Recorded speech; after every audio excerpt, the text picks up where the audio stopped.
2 years ago, I made the terrifying choice of moving back to Kenya after living a generally freeing life in France. I've been living in the village for quite some time now, and I'm actually at a turning point where I have to decide what I want to do with my life onwards. And so it's really great for me to sit down and have this self-reflection session so that I can know exactly what are the pros and the cons of being here and how that experience has actually impacted me. A lot of times when I have conversations with people offline about my decision to come back, they're always asking, do you regret it? And they're always expecting a yes or no answer, but it's actually not as simple as that, because a lot of the experiences that we have in life are not absolutely bad or absolutely good, because at the end of the day you end up learning something. And for me, that is how I approach life. I don't live in the absolutes, and that's why, even though this is a choice that I didn't want, because it was something I was forced to make due to the circumstances that I had, it has actually been quite a great experience in the sense that it has really reminded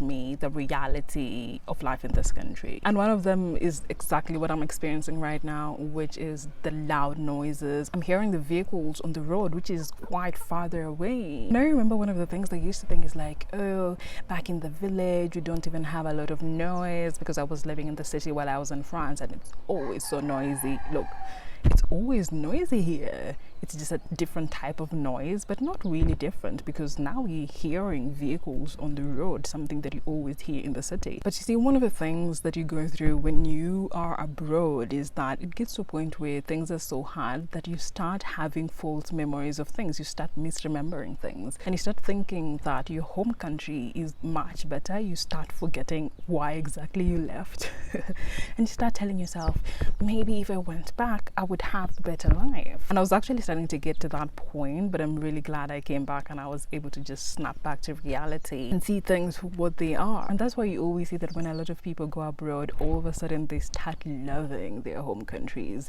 It's because in their head they're romanticizing their home countries, and this happens because their brains are trying to protect them. You wouldn't be at a good place if you're going through a lot where you are, but if you also remembered that the place that you came from was not that good, it would leave you hopeless.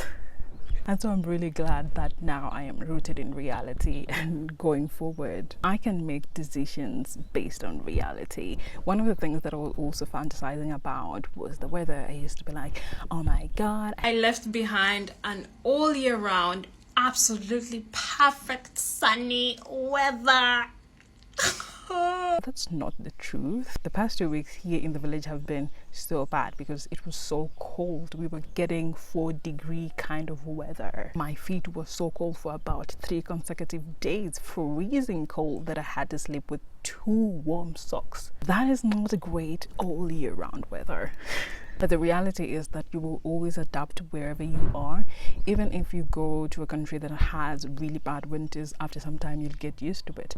And even if you come back to a place like Kenya, where it's fairly warm throughout the year, you'll also get used to it after some time. Our bodies are always adapting, and so it's really pointless to try and be like, oh, this other place is much better than this one.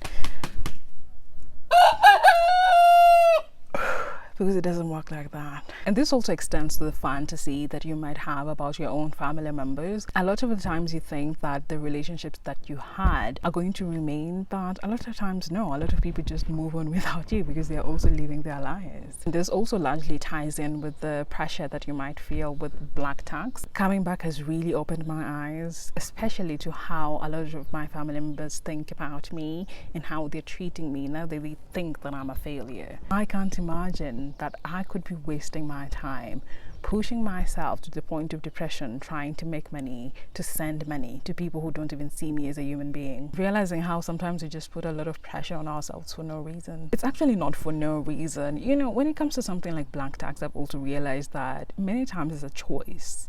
No one is forcing you to send that money, but you're doing so because you want that validation from your family. So yes, you're willing to put yourself in jeopardy, to put your own life abroad in jeopardy just to send money to people back home because you want their validation. But the moment that you disenter your own family and you don't need their validation anymore, then you're free to live your own life. Actually, I've been able to achieve that freedom mentally thanks to actually coming back. One of the other things that I've learned about this experience is about my identity, and I would say mostly in how I am perceived. Before I left the country, I was a Kenyan, but after I left, I have come to realize that I'm not considered Kenyan enough. There's that element of you are the other, and I can see this in the way people interact with me. There's some people who are looking at you like, oh my god, you're this angel, you're this person that is from high above there, because in Kenya a lot of people really romanticize the West, and if you are the person that has happened to go abroad, oh my god, there's some people who will almost want to worship you, and they will throw themselves at your feet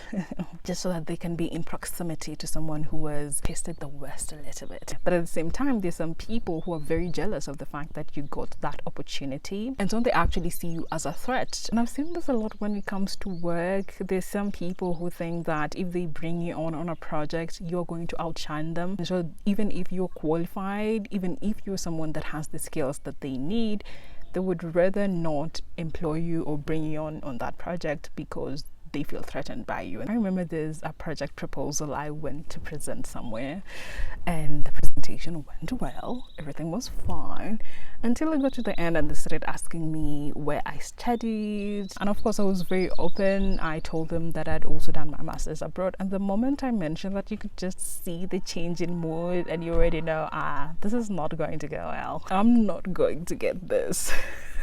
Just because they had that I studied abroad, I'm like, wow, but it's fine. I'm also a big believer of not forcing myself into spaces where I'm not wanted. So I will always go to places that will always appreciate me, because yes, I know I'm smart, I'm excellent, I'm a creative problem solver, and if you're not going to see past your prejudice, well, that's your loss. I've also learned that just because I came back after being abroad and I didn't come with thousands of dollars, I'm considered a failure. And because I'm considered a failure, it means that I am ignored. It's not something that I take to heart, because that is how life is. And that is exactly how a lot of people are. They just keep people who are beneficial to them around them. But I think it's a sobering reality, because a lot of people, when they go abroad, they think that, the people back home are going to see you the same way. But most times, no. Most times you become a stranger. You become someone else. And this is because you also get to integrate into a new culture where you start seeing a lot of things differently. And this difference also manifests in how I look at leadership, especially the governance that we have, because I've been able to live in a country where things work. Even when politically things are not going well, you still have services that are working for you in your day-to-day life. And where I'm at right now, I really do not understand this concept of you pay tax and the tax is not working for you. Like, it doesn't really make any sense. But I also believe that a lot of people deep down believe that they deserve all this mediocrity, because again, you cannot talk about Kenya in Africa without talking about the impact of religion. And one of the things that religion tells people is the more poor you are, the wider the gates of heaven are going to be for you. So it could be actually subconscious that people actually want to have mediocre leaders, because they know mediocre leaders are going to destroy the country and they're going to keep people in suffering.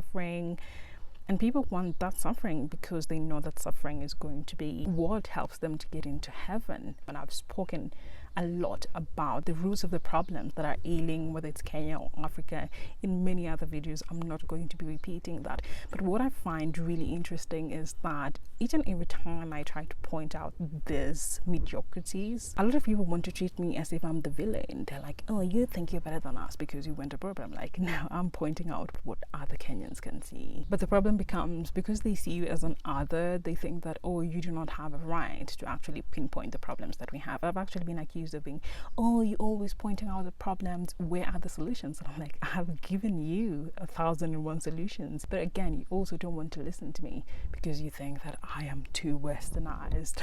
I literally have hundreds of videos literally pinpointing the problems that we have. And of course, they have solutions if you use your brain a little bit. And also, I find it so perplexing that a lot of people do not realize that for you to create a solution, you have to pinpoint the problem, because you cannot solve what you don't know. And when it comes to this idea that, oh, I have a Western mindset, I'm too westernized, I'm trying to compare Africa or Kenya to the Western world, I find that to be absolutely laughable, because our countries are still managed by the West. They're the ones that are giving us loans, they're telling us what developmental projects to do, they're telling us how to manage our family planning.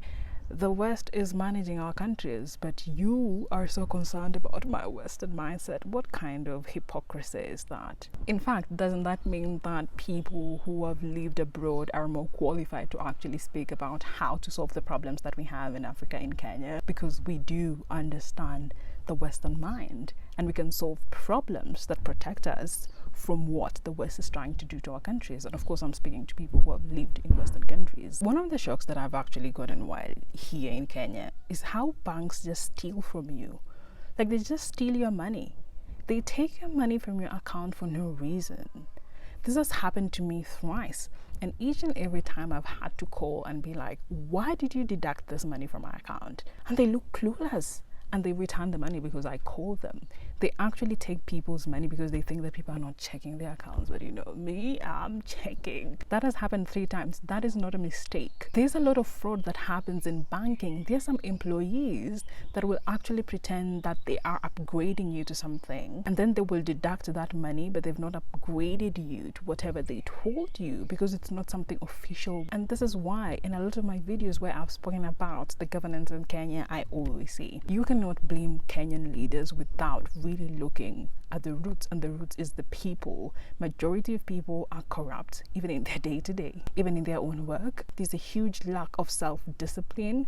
We cannot ignore that and just continue blaming our own leaders, because at some point you just have to be like, where is this coming from? And actually, this is one of the reasons why I decided to just live in the village, because it is much more peaceful. And that brings me to one of the greatest lessons that I've learned, and which is you cannot save Kenya, you cannot save Africa. And you know, one of the things about the people that go abroad is like, oh, I'm gonna go back home and use my skills to help my country.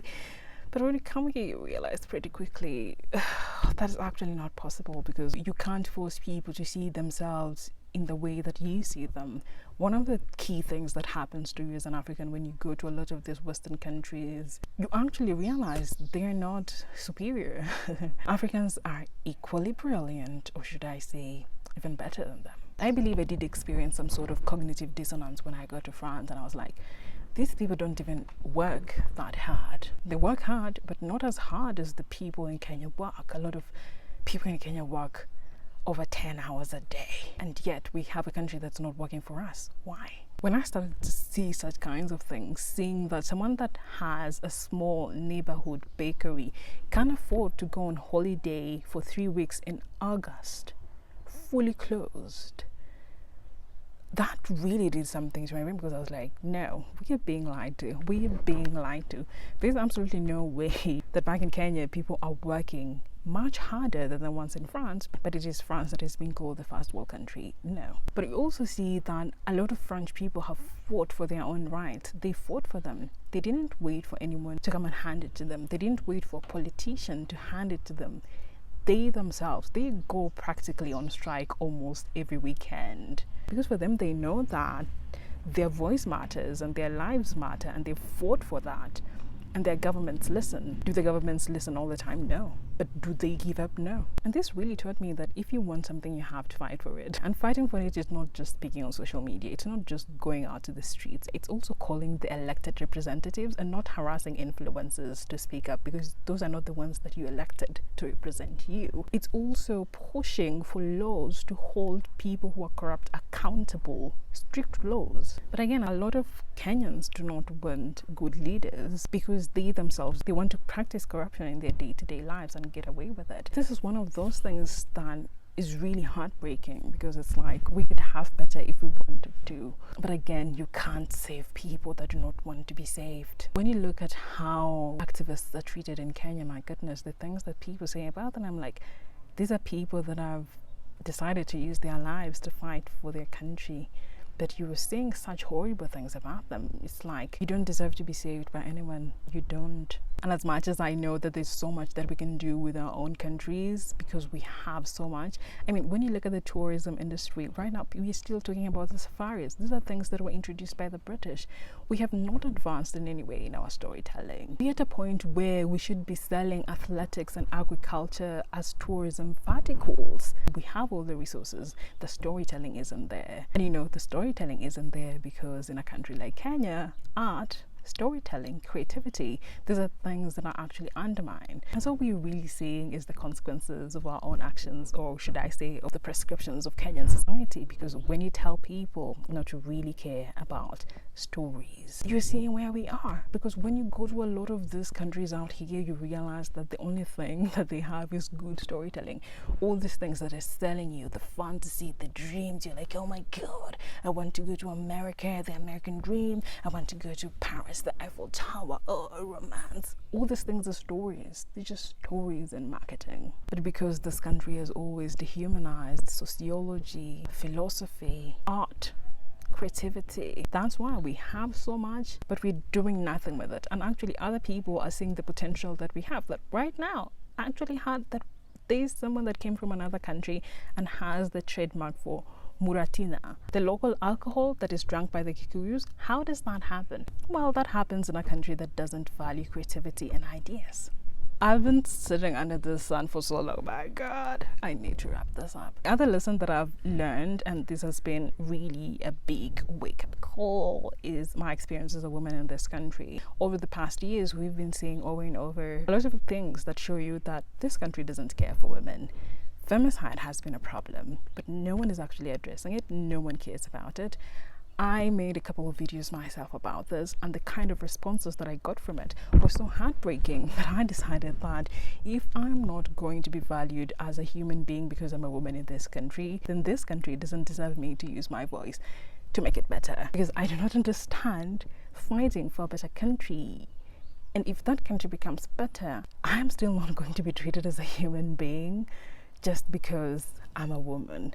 I don't understand that. It's really different to experience a patriarchal country as an older woman than as a younger woman. When you're younger, you don't have a lot of opinions, and you're more likely to just follow what you're being told by society, as I did. You're told, oh, go do this, you go to this school, you go do this, you're the good daughter. But as you grow older and you start having your own opinions and you start wanting to live a different life and live for yourself, then you're getting a lot of opposition. And I'm really glad that I've had this experience. And of course, this doesn't mean that France, in my case, was perfect and all that. But it is a fact that it's much better in how women are treated. When you're a manager in a lot of companies, you always find that you have trouble with a lot of male subordinates because they come from cultures where they are told that, oh, you should never answer to a woman. And so in the work context, they're creating problems for you. And actually, one of the things that I really want to explore is the intersection of Western culture, especially in the workspace, because the workspace, as we know, the corporate, it's not African. It's something that we've borrowed from the West, and so we play by the rules that have been written by the West. But we also have this African culture and traditions that rule a lot of people mentally, and that also plays a role in the work environment. But anyway, I've spoken a lot about my experience as a woman, being a firstborn daughter, becoming a retired firstborn daughter. All these things are things that were triggered by me living here, or me coming back home into the village and really thinking about the life that I want to live. I'm not going to repeat that, but it is a fact that as much as we live in a generally patriarchal world, living in African countries is much worse for a woman. Does it mean that you cannot find success? No. But does it mean that you're going to be fighting unnecessary challenges almost on a daily basis? Absolutely. So that really brings me to the end of this video. It has been quite a long one. Filming this has been really hard. My phone has overheated twice. It's been so noisy, but I've done it. And I'm grateful that I had this time to actually look at life from different lenses and to actually write the kind of life that I want to live, because I really got to ask myself a lot of questions about how I want to live my life. When it comes to life, we have so many challenges, but I think that at the end of the day, it's how you deal with those challenges. Being the kind of person that is always blaming others, blaming the world, blaming this happened to me, that is not going to help you. It's just going to create this negative environment that is not good for you. So as much as, yes, I didn't like coming here, it was not my choice, I have decided to look at it mostly from a learning perspective, I would say, not really from positive or negative. I'm not the kind of person that likes toxic positivity. I'm not going to force myself to say something was good when it wasn't generally good. So I would say generally this hasn't been a good experience. It's not something I would choose to go through again. But it has been a learning one. At the end of the day, what I've really learned is you choose your poison, because life abroad is not perfect. Life in Kenya is not perfect. For you, you have to look at the pros and cons and come to a decision on your own on what works for you and the kind of life you want to live.